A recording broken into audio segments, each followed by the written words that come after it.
seu recado, tá maravilhoso. Olha, num raro gesto entre potências, a China convocou uma reunião do Conselho de Segurança da ONU para acusar formalmente o governo Trump de intimidação por meio do comércio internacional e de lançar uma sombra sobre os esforços globais para a paz e o desenvolvimento ao usar as tarifas. Pequim enviou o convite não apenas aos 15 países que fazem parte, do órgão da ONU.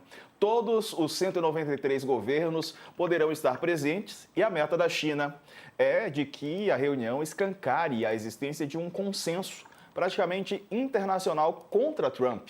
Não haverá o voto de uma resolução. É por isso a reunião é considerada como informal, segundo fontes ouvidas pelo Jamil Chad, nosso colega aqui do UOL, que o encontro, então, marcado para o dia 23 de abril, tem como objetivo colocar uma pressão diplomática sobre Trump.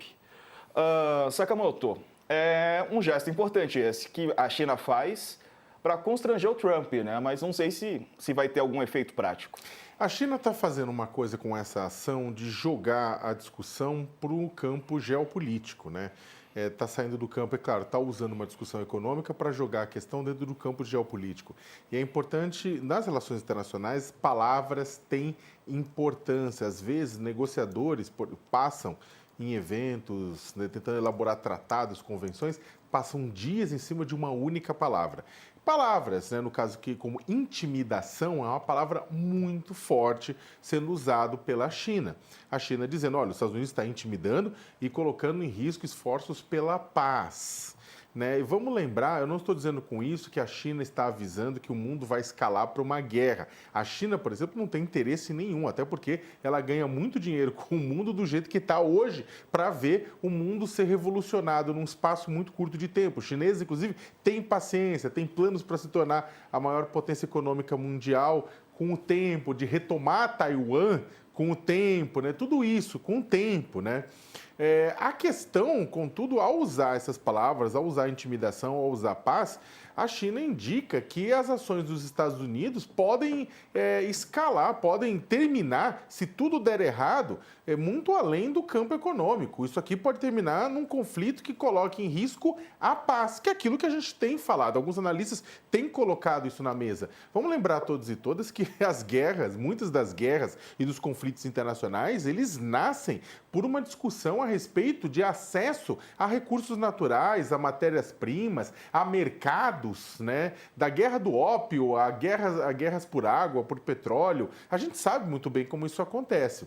O que acontece é que nesse caso específico da China, a China está jogando para o mundo o quê?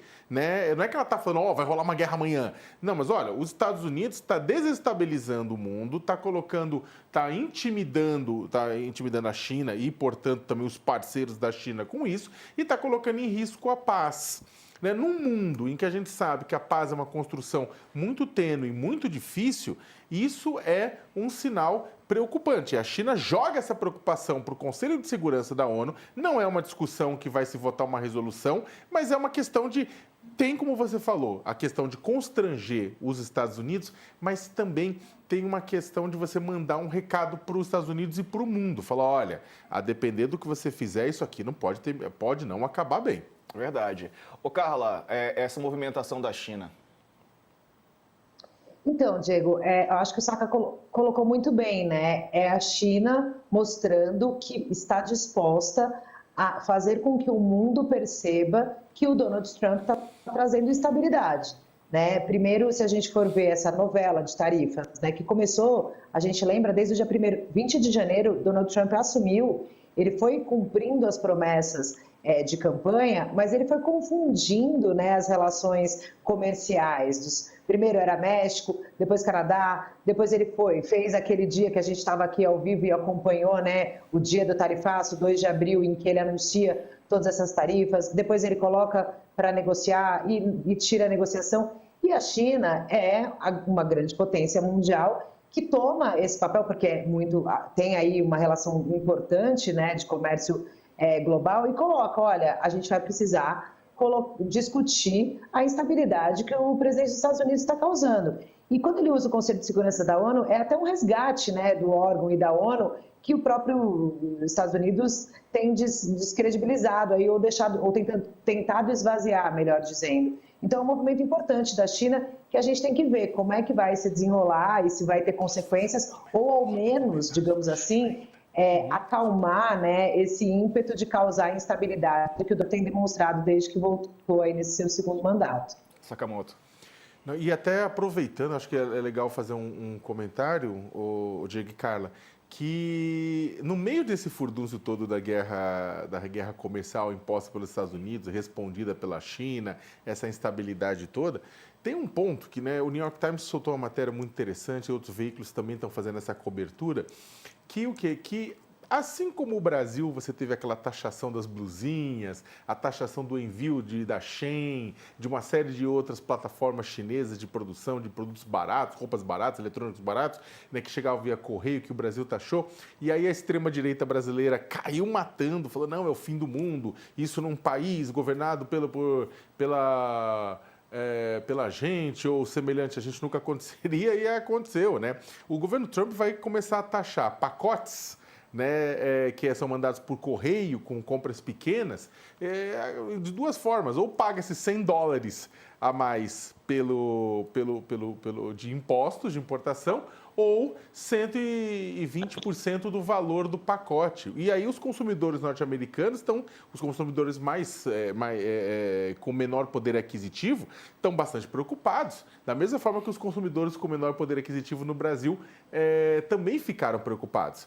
Então essa taxação das blusinhas nos Estados Unidos é também um efeito colateral, porque muita gente pergunta e fala assim, não, isso aí não vai afetar o consumidor americano, afeta o consumidor de outros países, né? O Trump está fazendo o melhor para o consumidor americano. Bem, a blusinha vai ficar mais cara. E a gente sabe que, olha que interessante, questões como blusinha, Pix, no Brasil pegaram muito mais pesado do que outras questões mais técnicas de economia, etc. Então, ovo, blusinha, Pix, essas coisas do dia a dia pegam. E é isso que pode, inclusive, atrapalhar o próprio governo Donald Trump, né? Ele pegar no calcanhar do cidadão médio americano mexendo com o seu cotidiano.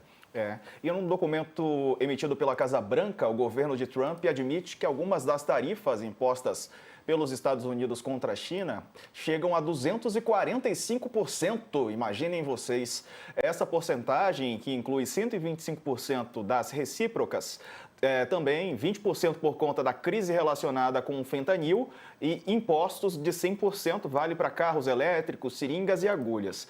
Depois desses produtos, os mais taxados são as baterias de lítio, 173%, a carne de lula, olha só, a carne de lula, 170%, e as blusas de lã, 169%. O documento circulou na manhã de hoje, ao mesmo tempo que a Organização Mundial do Comércio divulgava seu primeiro levantamento global do impacto da guerra comercial iniciada por Trump, anunciando que, sob as atuais condições de bens pelo mundo, a circulação deve registrar queda de 0,2% em 2025. Mas, caso não haja um acordo sobre tarifas recíprocas da Casa Branca, que foram suspensas por 90 dias, o tombo no fluxo pode chegar a 1,5%.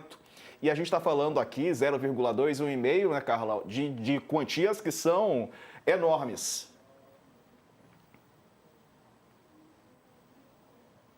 Não ouviu, Sakamoto, mas são enormes, né? Cortou um pouco a sua fala, eu falei assim que eu falei 0,2% e 1,5%, falando assim parece pouco, mas são quantias assim enormes, né? Que isso representa de queda de circulação desse dinheiro por conta das tarifas impostas pelo Trump. Vocês estão me ouvindo, gente? Acho que eu travei. Não, a gente está te ouvindo, Carla. A gente está ouvindo. Você está ouvindo a gente? Eu acho que ela não está ouvindo a gente não, Sakamoto. Comenta enquanto a gente tenta acertar. Tá, não, é um número grande, né? Quando a gente pensa em 1,pouco%, 1,5%, 2%, você fala, nossa, é pequenininho, 1% do quê? Mas estamos falando de 1,5%, por exemplo. A China tem exportações de 400 bilhões de dólares para os Estados Unidos. Agora, 1,5% de 400 bilhões dá o quê? Dá 6 bilhões? é coisa para diabos. Ou seja, estamos falando de valores, né, de bilhões, de trilhões, né? Estamos falando de um intenso comércio, de um intenso fluxo comercial. Então, qualquer aumento de carga tributária que não faça parte de um processo extremamente racional de proteção a alguma empresa nascente, o que não é o caso dos Estados Unidos, ou alguma coisa com relação para se defender de um ataque de outro país, que seja, isso na verdade vai causar um impacto e vai causar redução. Redução no comércio global significa o quê? Muita gente vai falar, a redução vai reduzir apenas o lucro dos grandes exportadores, vai reduzir o lucro de grandes financiadores. Não, isso aí vai ter impacto o quê? Redução no número de empregos. Ah, mas vai ser só nos Estados Unidos e na China. Não, não vai ser não. Se a China, se está reduzindo o comércio da China e reduz, inclusive, a demanda por determinadas matérias-primas, não estou falando de soja, mas estou falando de várias outras matérias-primas, você vai reduzir nos países de origem o número de postos de trabalho que são utilizados para gerar aquele tipo de matéria-prima. Se você diminui a demanda de carros, porque ficaram mais caros devido ao aumento de preço dos seus componentes em cadeias globais, também diminui o número de empregos em lugares como o Brasil que são usados para montá-los.